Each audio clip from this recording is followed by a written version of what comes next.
Where did I DNF it? Because I did DNF it. It was...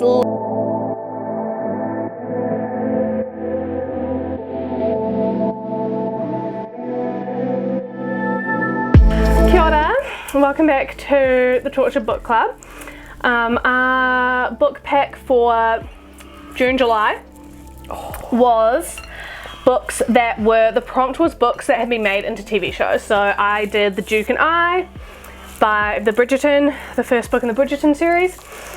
So check that out. Hannah has read my recommendation, which is Normal People, which was made into a TV show. You can watch it on, I think it's Prime Video. I watched it on Amazon Prime. So keen to hear your thoughts. All right. Take it away. Normal People is objectively bad. Objectively bad. I mean, it's not objectively bad. No, it is. I'm saying that intentionally. Like, it is objectively bad. This book, reading is supposed to be, like, for me, okay, fine, it's subjective. Reading is supposed to be... Was log listed for a man book of prize. Okay, all I heard was man, so, like, I don't care. Reading is meant to be a good time, right? How are you supposed to have a good time when you are continuously like, yep, I've got it, and then you're like, oh, wait a minute, was that her talking or him talking? Oh, wait, back here, was it him or her? And then it's like, the amount of anxiety that I had trying to get through, like, where did I DNF it? Because I did DNF it. It was literally horrible experience. It was so torturous. And here's the thing. Tell me why it is a good choice to not have speech marks. Like, explain it to me. Like, give me a valid reason. Why? I don't think there's a valid reason why. I don't disagree with you on that. Like, it definitely, the speech marks would have helped, and I'm not sure why stylistically she decided to do that. And I'm really sad that that's stopped you from being able to, like, read the whole book. And I do... It's not the only reason. Okay. Speech marks, yeah, that was just fucking irritating. It was like, it's anxiety inducing because, and maybe other people don't have that because they're just like confident in themselves, or depending on how you read, you're not really sure. For me, it was like I was continuously second guessing that I had in fact understood what was speech and what wasn't. Not so much even who was speaking, but just what was speech and what wasn't. What was like, normal, and it's like being hyper aware of it was really like putting me off. I don't even think it's that I didn't get it. It was just that I had anxiety about whether or not I was getting it. And I have seen someone in a vlog being like, oh, if you don't get it, then you just don't get it. And I'm like, whoa, like that pretentious as fuck comment. Oh, wait, they were meaning that like... Yeah, like they loved it. They think it's a work of art. All books are a work of art, right? But art can be shit. So it's like they were saying it, and I was like, "There's such a pretentious comment. Like, I'm not here for that kind of energy about my books." Yeah, and again, I think I did get it, but I just had anxiety that I wasn't getting it. Then I had to keep double checking whether or not, like, no. Also, I just couldn't get over how like white it was. And maybe it's just like the timing of reading it. Like maybe if I had read it when it like first came out, if I had read it with the hype, for me it was like, okay, so there's a white boy and he's kind of a dick, but you sleep with him. Like I was like, did you get, I get it. How far through did you get? I don't even know where I DNF'd it, because then at one point I skipped ahead to be like, what's happening? Yeah, is it going to get better? The only note I will say about it being about white people is that we do have to acknowledge, because like a big bit of this book is the class divide between Connell and Marianne, right? And his mum is the and we have to remember that the Irish people were the first people colonized by Britain. So like the Irish, but it's all white people. Like, isn't? I mean, yeah, but that's like quite dismissive of they. No, I'm not being were dismissive. colonized I just don't the care same about. way. Not in the same way. Here's the thing. I don't care about white boys. I don't care about white men. I'm like cannot, like, I have a real, it's like an ick. Okay. So for me, it was like, I don't want to read about it. Do you never read any white boys in any of your romance? I find that really hard to believe. Fantasy. And no, I try and literally seek out things. No, but I'm saying it felt like a white boy. Yeah. Didn't you think he was kind of a dick? Yeah. Yeah, right, exactly. But this is not a romance. This is not like, so this is what I mean. Would be like saying, like, what am I trying to say?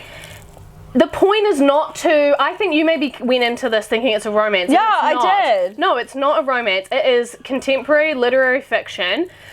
Some people might consider it romance because it has a romantic storyline, but it's not a romance. You're not meant to fall in love with these characters necessarily. You are meant to, the story is a vehicle to teach lessons, to sort of analyze themes about class, about being in your early 20s, about friendships, about relationships. I mean, as much as like he's a dick, he also grows up and ceases being a dick. I mean, he's morally grey, right? If we're going to use like a romance lens to look at it, he's a morally grey character.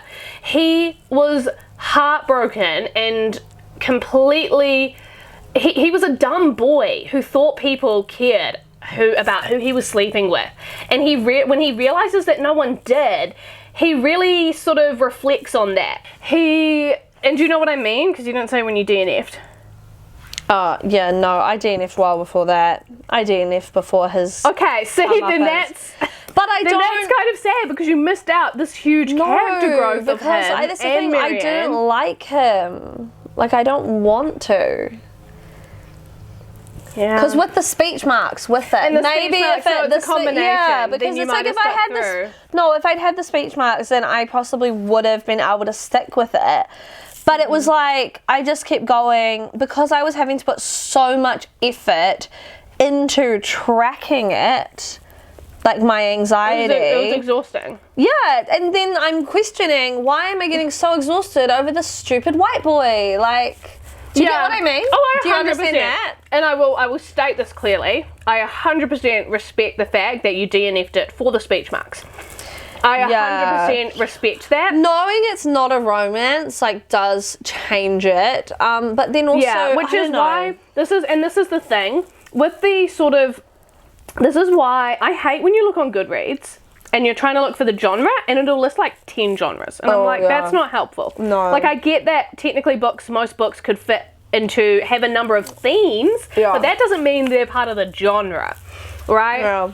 There's a very significant difference. And so, like, if you're saying this is romance to a romance reader like you, this book will not be as disappointing.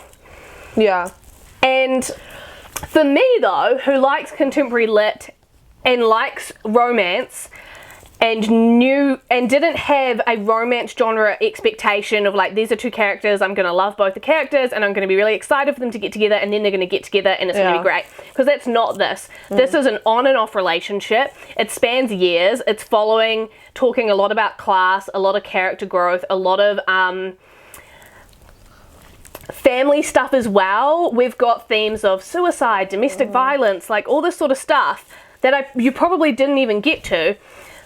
But again, and I'm not saying that, and I understand, and that why you stopped. But if you'd got through it, it definitely was not a romance genre book. But I guess even if I put the romance genre aside, because I do hear all of that, I guess for me, it's just like. Neither characters you liked enough to care? It's just, okay, and I want to make it really clear. Like, Irish ancestry. I'm really into learning about our ancestry, like where, like the colonization. Like our family obviously came on the boats, so now we colonized fucking New Zealand, and it's a whole thing, right? So like I'm here for those stories, but I guess I just like I don't, and I recognize I DNF'd it. I'm not sure, even though I hear all of that, what you're saying, I think she's just obviously such a good writer. But barring the speech marks. Yeah, barring the stupid fucking speech marks. She is definitely a good writer, because it was quite emotional the first few parts I read, but then that was what was making it worse. Yeah, I don't know. Yeah. I also want it stated that 100% this is a white person book. Yeah, like it's it doesn't like we live in a white society. It's hyped by all the white people. Every person I've ever saw talking about it is white. Obviously. It's very, and it's like, I guess for me, it's like this. Yeah, the speech marks fucking ruined it for me, because then I would have been able to give it a shot. He still would have been an annoying fucking white boy, but. It's like, yeah. I don't know. It is interesting. I just think it's interesting.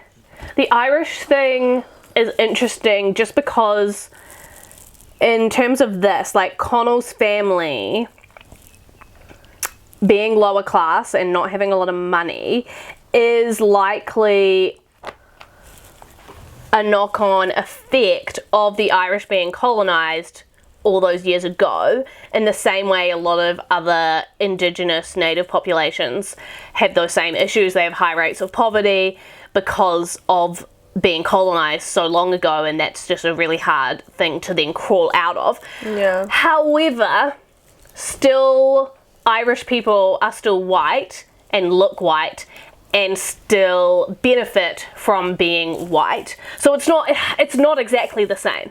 So I want that clear. Not at all. Yeah. It's not the same, because it's a bit of a weird. It's a weird one. Because we had classism. Well, you still have it everywhere, but like we had it. And then that's what some podcast I was listening to, and they were explaining how they really had to double down on racism, because otherwise working class white people would actually identify with black, indigenous, etc. So then they would realise there was actually so fucking many of them and only a small elite. So they had to make the white working class believe, oh no, we're different because we're white. So yeah, it's class is the main dividing factor. Class is massive, and again, all of it. I guess it's just she's quite a young writer. She is a 1991. Young writer. What's Conversations with Friends like? I haven't read it yet. They've done a remake of that as well, right? Yes, a TV series. A TV series. And look, this is me. I'm gonna. What did you rate this? This is me. What did you rate this? Oh, 5 stars, probably. Yeah, 5 stars. Yeah, no. Okay, and this got me, this was a pivotal book for me because it got me out of a reading slump. Yeah. My friend bought it specifically for me and said, like, hey, this will get you out of your reading slump, and it did. Really? And I picked up reading more regularly since this book. Because I personally was okay with the speech marks, and I could get in the groove with it, so I read it quite quickly, and it's a pretty short book. It's his exquisite love story. Otherwise. Like, come on. But again, see, love stories versus romance. It's not a romance genre romance, but it is a love story. My heart, like, I do. I was completely taken by the story. I wanted those kids together so bad, like, and they kind of do, because see, again, it doesn't finish like a romance. It leaves on a cliffhanger. You don't really know what happens with them. Oh my god. It's like they're kind of together, but they're kind of not. Like, however, you don't want to say it, but say it. No, I'll say it. Okay. Yeah, like, you say it. This is me. You're watching right now. How old were you when you read it? This was a few years back. Right. This was definitely a few years back. Early 20s. And because what I'm doing right now is I'm looking at myself in this discussion, and I'm talking about all these great themes and all these awesome things. The issue, I guess, is that what I think you're trying to say and haven't quite said it. Maybe you're not wanting to offend me, so I'll do it for you. Okay, go. I love this. You can find books that explore all these themes and but also acknowledge that people of color exist, people of different sexual identities exist, and that aren't so white-centric. Whoa, that's creepy. Is that what you mean? Yeah. Did you just crawl inside my brain? Like, that's the thing. I feel like you just said that, and I have literally gone to say there are other books, and then I'm like stopping myself because, and again, like obviously at the moment reading Talia Hibbert, so she's Black British author, and her books are. Yeah, the difference there is that they're interracial couples, intentionally. Because this could have been, she wanted this to be about class, then it could have been the guy could have been a poor black person. Or she could, like one of these characters, if anything, adding in a different race character could have probably added to this book. And I'm not saying you have to. Do you think? Yeah, I mean, I didn't read enough of it probably to comment on that. I guess it's more, I'm not trying to say that you have to tick boxes with it. But I guess for me, it's like, obviously, I didn't have a typical 20s because I had a kid at 20. So it's not only all of that stuff, it's then like on a personal level, I didn't experience anything even remotely like this. I was literally pregnant at 20 having a kid. But... Yeah, but you're still young 20s when you read it. Yeah, true. You still had like hopes. Like I'm 30 now, I have 3 kids. I'm like, you know, when I just stack up all the things and then we come back to the speech marks. Speech marks! Like, I can't. Yeah. And I don't know that it gave it anything. Are you trying to be whimsical? What is the point? I think it's genuinely stylistic. It's chill. It's chill. But I understand how it's giving it can pretentious. It's giving I'm better than everyone. I also and that's so white person to get rid of speech marks. Like, come on. Okay, and now I'm thinking right now. I think I have this belief that I'm willing to challenge right now because I'm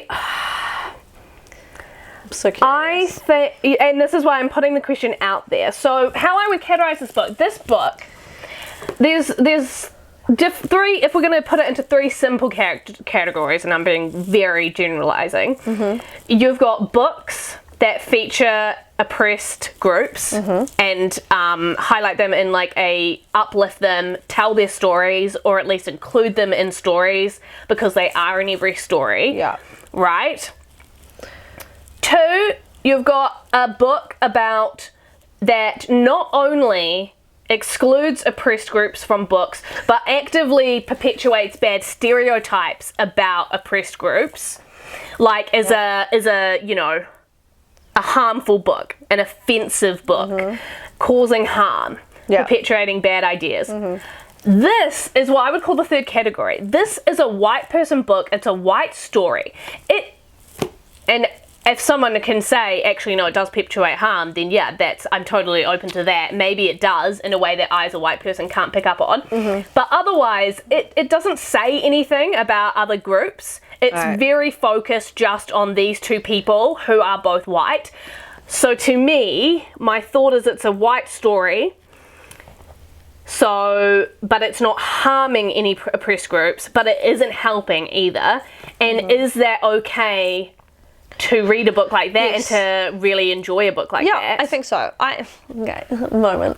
So now I'm feeling really bad for liking it. Okay, so I was actually one time I pretty much died, and I remember the moment when it happened. I was in the sandpit and I basically ran around the backyard like a crazy person because I was featured in Cindy Reads with Cindy. I don't know what her tag is now. God, yeah. She's massive on YouTube, and she was doing a whole thing about like white authors or something. I don't know, I can't remember what it was, and she put my comment in at the end as like, this is one comment from Hannah Elizabeth, and my comment was basically like, authors just need to own their shit because it's impossible to be right.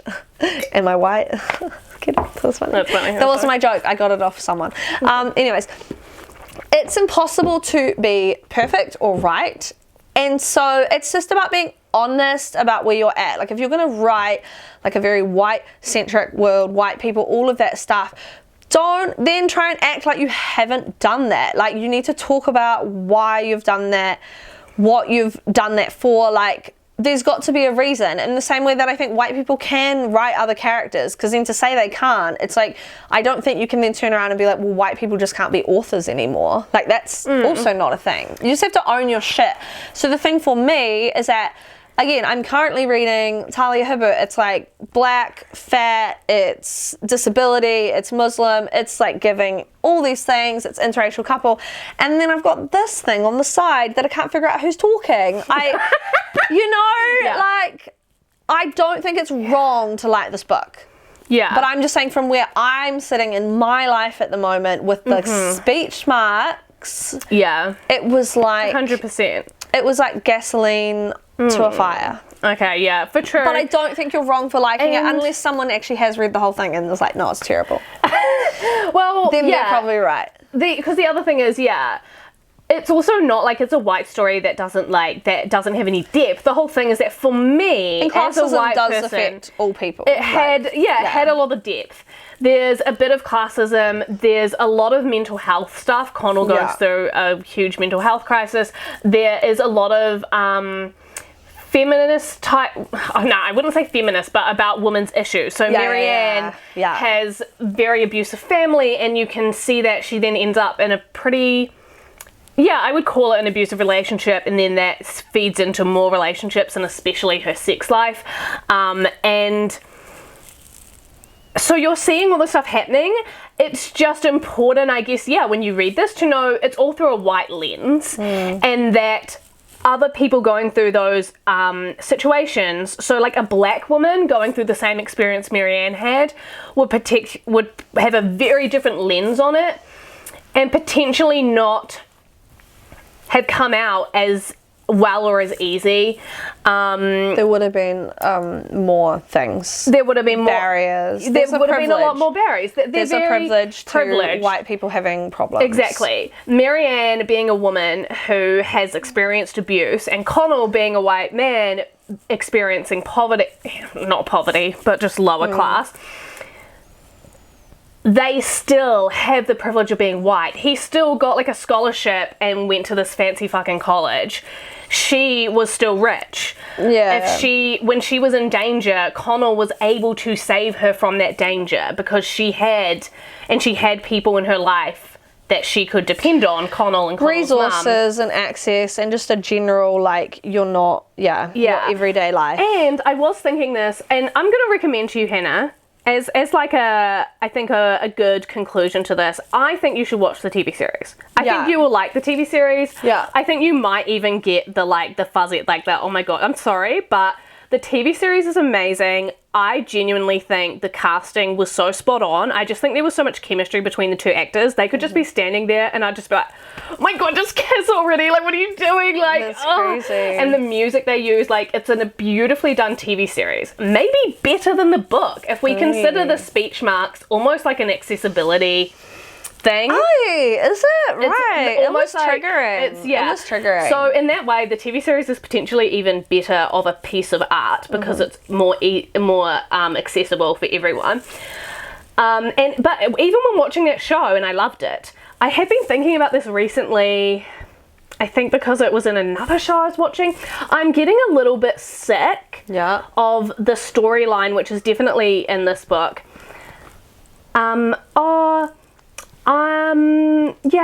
This person's rich, but like their dad yells at them, and I don't want to dismiss abuse. I don't. I'm pretty sure. Or like, they're rich, but the dad's super abusive, the mum's super abusive, and like, I don't want to dismiss that, but it's almost like these stories get set up in this very pro-capitalist mini propaganda of like, it feels like they're weaponizing abuse and domestic abuse and things like that to be like, poor me, rich people. To be like, oh no, rich people have problems too, therefore it's okay that they have exorbitant amounts of wealth. Like, that is sucky for her, and I'm certainly not saying that she should put up with that or have to or any of that, but again, then we come back to you can get on a very bigger macro scale that most like violence stems from these violent histories that are then intergenerational and literally come from colonization, capitalism, consumerism, like Christianity, all of that in an abundance. So all around, it's just better to challenge that stuff. Yeah, and actually, you've just reminded me to hit on it. Yeah, it's not that in these stories, just that they'll position the rich family as cold and abusive and like, well, see, they're rich, but look, the mum's sad and the dad's mean. And they'll position the poor families as, oh, but look how much the mum loves him and they're so happy. God, yeah, especially in the last episode, like she has Christmas at his house and she's like, oh, it feels like real Christmas. Yeah, they still probably don't want to be fucking poor. Like, it just feels like that's definitely weaponizing. See, it's okay. You can still be nice. You can be happy even if you're poor. And look, because they're sad even though they're rich. And that, I just think, so it doesn't matter who's rich and who's poor. It's like, no, but it's like, it does matter. It does matter because no one should be. Exactly. Because it's all stolen Share the wealth. Resources. Yeah. Wow. I'm so sorry. I genuinely do feel bad for maybe, like, I don't want to have ruined this experience for you. But oh my God, Hannah, no. This is why we have this channel, and this is why I think it's good, because I, as a white person, like all white people, need to grow. And I definitely read this. I'm also a white person. Quite a few years back, and have been, like we all have and should be, evolving in terms of really recognizing your biases, recognizing when you're just recognizing social injustices. And I think I definitely did not at the time when reading this think about the lack of representation, the lack of how it was such a white story. And I think that's important for me to acknowledge. And you're right, it doesn't mean I have to walk it back and be like, this is trash, I don't like it. No, and we're not dismissing, obviously, what Irish have gone through, blah, blah, blah, all of that kind of stuff. But again, that's not relevant to a degree. Like, it's still capitalism and colonization and all of this, right? I think I've seen this in a better light. And look, someone like Sally Rooney. Does conversations with friends have speech marks? I'm not sure. I'm going to look. If it does, then maybe I'll try it. Sally Rooney may not have even realised that she's making this sort of, rich versus poor capitalist propaganda type thing. I actually highly doubt it. She wanted to highlight class divides, and so I don't think that was probably her intention. But sorry, that's kind of what it did. And that is kind of how all of this crap works. Is like people will be like, no, I'm being really helpful about it. And it's like, no, you're literally kind of just like it seems like it's like charity. Like they literally want you to have charity, so you think that there's hope, so you don't actually do anything more than that. And I think charity will never actually change anything. And I think, again, if we come back to genre, this is a contemporary literary fiction. You're trying to say something, so I think it's important that we say, like, hey, this is one way it can be received, and that's probably not what you wanted. Because we know that Sally Rooney follows our channel. Good chat. So, yeah, she doesn't. She's not one of the 29 people who follow our channel. 29. Well, are you number 30? Hit that subscribe. Okay. I think this was a great conversation. It felt very cathartic. Because I was worried because I was like, I've DNF'd it. I've hardly read it. This is funny because I also had a lot of like big like, whoa, Hannah, what did you make me read with the Duke and I as well. So this was an interesting 2 months, an interesting pick for this year. Yeah, and I was like, oh, do I just force myself to read it for the vlog stuff? And then I was like, no, because I genuinely was just like, I can't. Yeah, no. And so my thoughts on it would have been, not really, I don't know, it would have been any different, to be honest. Had I read it, probably just would have been more annoyed about it. Yeah. Okay. Have a great night. And cut.